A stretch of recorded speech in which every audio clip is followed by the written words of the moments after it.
is Billie Eilish, and I'm about to draw my self-portrait. I feel like everybody drew as a kid though, but I never thought of it as anything interesting. Actually, like when I sign the posters that are given out of the meet and greets and stuff, I always make sure that there's an extra one and I turn it around and I draw on the back of it.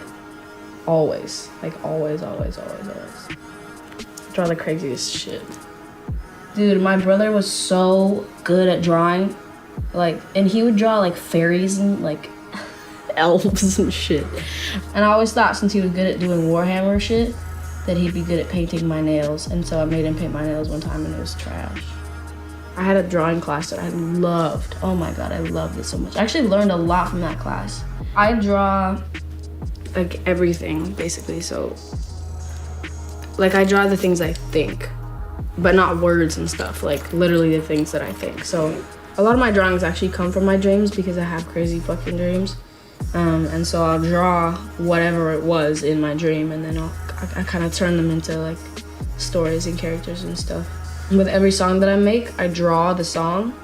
And I don't mean lyrics, I don't mean like what it's about or why I wrote it or whatever. I literally draw the way that the song feels, the way that it sounds and stuff. So I'm like, I have drawings for like Bury a Friend and this song Ilo Milo that's on the album. I think I have a drawing for every song on the album actually, which is like, it just like helps somehow. I don't know. I have this notebook where I just write down and draw every single thing that I think, whether it's like, it doesn't have to be a song, it doesn't have to be a drawing, it doesn't have to be anything. It can just be a fucking scribble, and that's the way that I felt that day. But I also have synesthesia, so I have a sound and a number and a shape and a color and a texture and a scent and a temperature for everything. Every song on the album has like a smell, a temperature, a color, a texture, a shape, a number. The Bury a Friend video came about because I was sitting on my bed and I was like, let me draw this song. I just sat on my bed and I literally was like, I'm not gonna draw lyrics, I'm not gonna draw any words, any meanings, anything.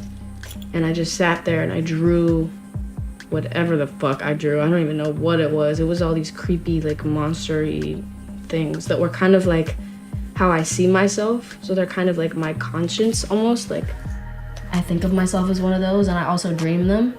It's these like monsters I've seen in my dreams a couple times. And I just wrote at the bottom of the page, when we all fall asleep, where do we go?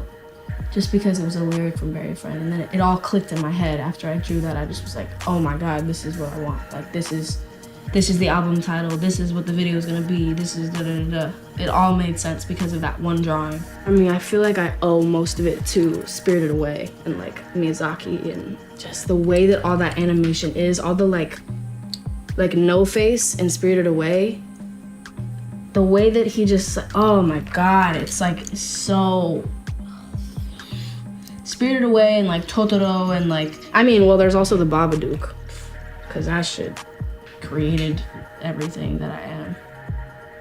But it's really like I owe so much of it to Miyazaki and like that whole just like so weirdly unrealistic but realistic like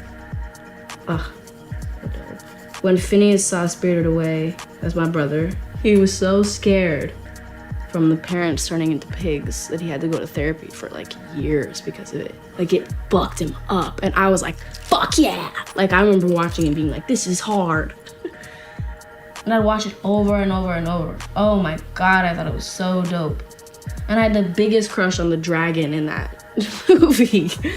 I just put out this video with Takashi Murakami, which was such a dream to have done, and it's fucking crazy that it happened. And we went to his studio and like, it was so dope. There was just like all these drawings and all this art all over the walls that was just so much like what I grew up on. And like, you know, that Louis Vuitton pattern with the like rainbow on the white, like I literally idolized that pattern.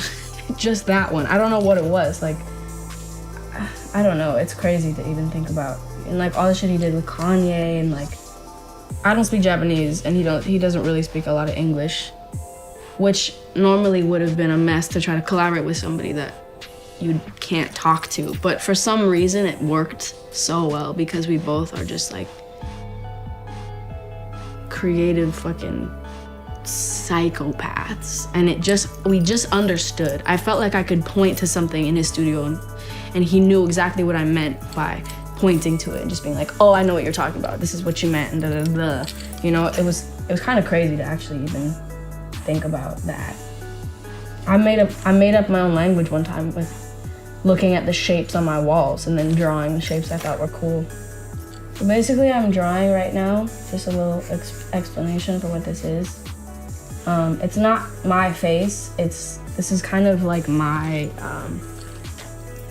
conscience. Like, this is what I think of myself looking like on the inside. Because we all lie to ourselves about the way that we think we are. You know, it's really hard to self-evaluate. And it's really hard to explain a situation for actually how it is instead of how you wish it was or how you want it to look like it is. It's why we do stupid shit, and it's why we lie. Because we don't want to tell ourselves the truth.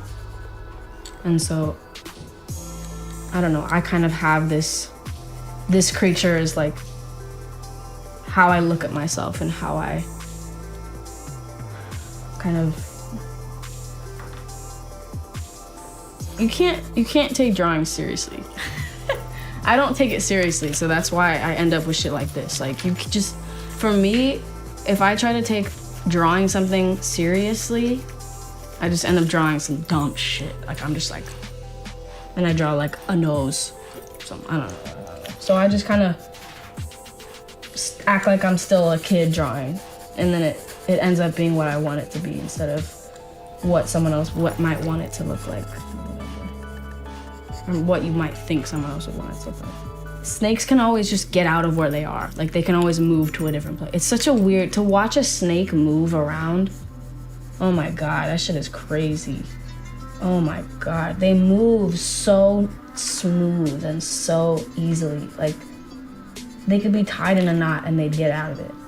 They can eat themselves. That's crazy.